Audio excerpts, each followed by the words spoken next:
Hey guys, welcome back our new blog. कैसे हैं आप सब? आई होप आप सब बहुत अच्छे होंगे और मैं भी अच्छी हूँ। आप सबको पता है कि मैं तैयारी कर रही हूँ एसएससी सीजीएल 2024 की। तो इतना बड़ा टारगेट चुना है तो मेहनत तो करनी पड़ेगी, इसलिए मैं सुबह सुबह नहा धो के तैयार हो गई हूँ और अब जाऊंगी किचन में, फटाफट बनाऊंगी खाना और उसके बाद पढ़ने बैठ जाऊंगी। तो आज मैंने अपना सुबह सुबह खाना पीना बनाने के बाद बज गए थे 12 और ओम को स्कूल के लिए तैयार करना, क्योंकि ओम जाएगा स्कूल 21 दिनों बाद। यहाँ पे गुजरात में 21 दिनों के लिए स्कूल बंद हो जाता है दिवाली के टाइम। तो 21 दिन की छुट्टी के बाद ओम बहुत ज्यादा एक्साइटेड था स्कूल जाने के लिए और बहुत ज्यादा खुश है वो। उसको बहुत अच्छा लग रहा है कि मैं स्कूल जा रहा हूँ। और वो इतनी छुट्टियां दी थी, वो रोज पूछता था कि मम्मा स्कूल कब खुलेगा, कब मैं स्कूल जाऊंगा। मतलब वो बहुत ज्यादा मिस कर रहा था अपने स्कूल टाइम को।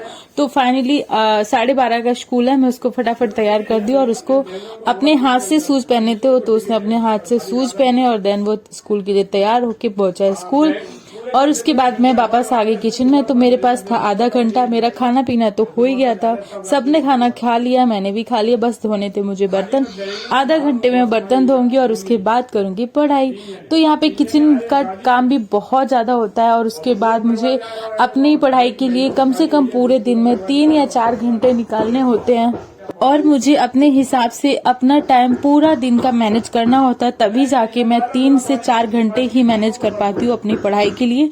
तो मैं कभी भी अपनी पढ़ाई को ऐसे मिस नहीं करती हूँ। हाँ, बहुत जरूरी काम होता है तो वहां जाना पड़ता है, लेकिन कोशिश यही रहती है 100% कि हाँ मुझे अपना टाइम से काम करना है। देन मेरा जो टाइम टेबल है उसको पूरा मैं फॉलो करूँ तो और उसके बाद ही मैं अपना फॉलो कर लेती हूँ। वैसे कोशिश रहती तो मैं फॉलो भी कर लेती हूँ। तो आज मेरा काम खत्म हो गया फटाफट, 1 बजने ही वाला था। मैंने पूरा किचन के बर्तन हटाए, किचन साफ करी और पहुंच गई अपनी स्टडी रूम में, क्योंकि ये वाला टाइम मैं कभी मिस नहीं करती, 1 बजे वाला। और 1 बजे मैं बैठ गई अपने बुक्स लेके। आज यहाँ पे मैंने जल मंडल उठाया और मैंने सोचा ये वाला टॉपिक मैं पूरा खत्म कर दूंगी, क्योंकि भूगोल में भी काफी ऐसी चीजें हैं जिनके टॉपिक मुझे ऐसा लगता है कि मैंने काफी टाइम से पढ़े नहीं है। क्योंकि बाकी जैसे संविधान है, इतिहास है और भी कई चीजें हैं तो वो मैं पढ़ती रहती हूँ। तो मुझे लगा कि भूगोल को भी ज्यादा टाइम देना चाहिए और उसको भी अच्छे से रिवाइज करना चाहिए। तो मैंने आज उठा लिया भूगोल और भूगोल में 2-3 चैप्टर मैंने चूज कर लिए कि आज मुझे इनको फिनिश करना है। तो यहाँ पे मैं भूगोल लेके बैठी और कंटिन्यू उसकी स्टडी कर रही हूँ। तो लाइफ में कोई भी चीज अगर आपने टारगेट बनाया है तो उसके लिए थोड़ी सी मेहनत कर लोगे तो कुछ नहीं बिगड़ेगा। और अगर आपने थोड़ी मेहनत नहीं करी तो पूरी लाइफ टाइम तक आपको बस रोना ही रोना है और सोचते रहोगे कि मैं क्या करूं, मैं कब पढ़ाई करूं, मैं कैसे पढूं, क्या करूं। और दूसरों की एडवाइस सुनते रहोगे रोज। कोई बोलेगा ये करो, कोई बोलेगा वो करो।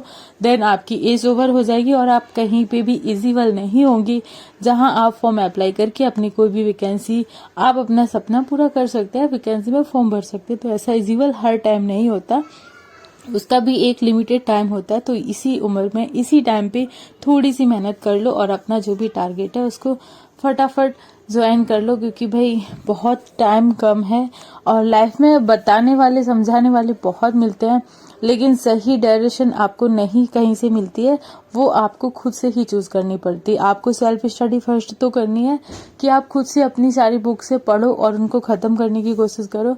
देन आप इतना ज्यादा मोटिवेटेड रहो कि आपको कोई भी काम है उसको आप, वैसे बहुत लेट हो जाता है कोई भी काम करने में, लेकिन अगर आप ज्यादा मोटिवेटेड हो कि आपको डिसाइड कर रखा आपने कि मुझे ये वाली बुक्स पढ़नी है, आज वो खत्म करनी है तो मुझे करनी है, तो वो आप तभी पॉसिबल होगा आपका जब आप मोटिवेटेड होगे। क्योंकि कहीं भी ऐसा होता है कि जैसे मैंने काम किया और मैं काम करते करते मम्मी जी आ गई तो मैं उनसे बातें करने लगी और बातों बातों में कब 1 के 2 हो जाते पता नहीं चलता, 2 के 3 कब बज जाएंगे नहीं पता चलता है, पूरा दिन निकल जाता है। किसी परिवार को लेके किसी की बात होने लगी, जैसे अभी मेरे घर में शादियां होने वाली हैं तो अभी शादियों में टाइम है, जनवरी में शादी है तो प्रॉपर अभी 2 महीने है, 20 जनवरी की शादी है, मतलब 1 महीना 20 दिन प्रॉपर है आज से देखा जाए तो।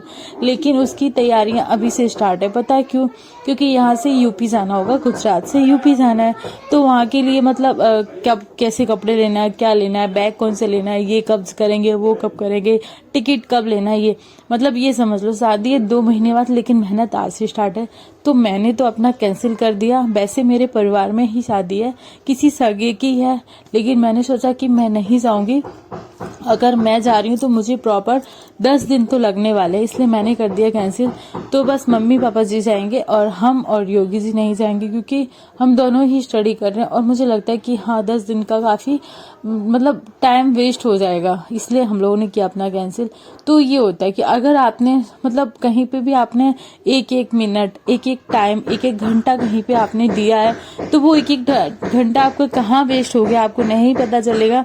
देन जब आपकी वैकेंसी आएगी, आपने फॉर्म अप्लाई करोगे, जब आपका रिजल्ट आएगा एग्जाम देने के बाद, तब आप सोचोगे बाप रे मैं शादी में नहीं जाता, मैं 10 दिन पढ़ लेता तो अच्छा रहता। मतलब कहने का मतलब ये कि आपका एक एक मिनट आपका कहाँ जा रहा है आपको नहीं पता है।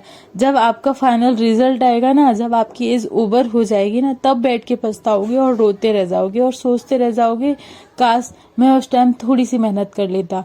लेकिन वो काश कभी वापस आपका टाइम नहीं लेके आ सकता है, वापस आप उन दिनों में नहीं जा सकते हो। जो टाइम है आज है, अभी का है, अभी के लिए, तो इसको अभी यूज करो, बाद में क्यों। मतलब एक हमारी उम्र होती है कि हम बीए और जो कर रहे होते हैं, मतलब हम ग्रेजुएशन कर रहे होते हैं, तो उस टाइम हमारे पास बहुत अच्छा और प्रॉपर टाइम होता है कि हम ग्रेजुएशन के साथ साथ अपनी स्टडी कर लें। लेकिन होता क्या है कि हम लोग अपनी कॉलेज जाते टाइम मतलब ये समझते कि लाइफ में मुझे हर चीज आज मिल रही है और इन सबको एंजॉय करना कि पता नहीं कब मिले ना मिले।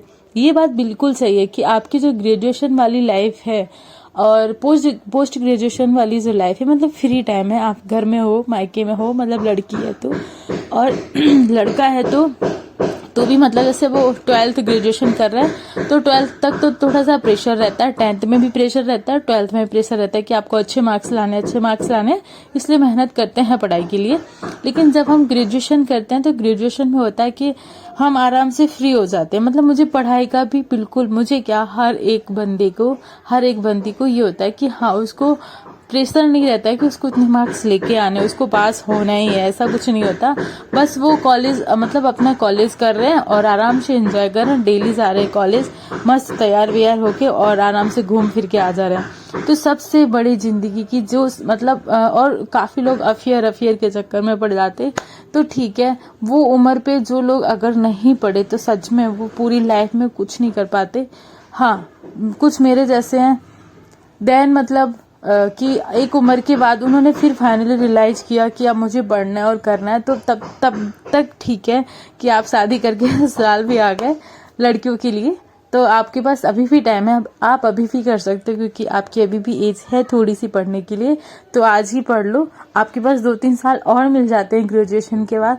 मतलब आप जब तक 26, 27, 28, 30 तक हो रहे हैं तब तक आपके पास टाइम है। और उसके बाद जब 31-32 में आप आते हो ना, तो फिर ना ही पढ़ाई होती है, ना ही आप घर संभाल पाओगे, ना ही बच्चों संभाल पाओगे, ना ही फैमिली संभाल पाओगे।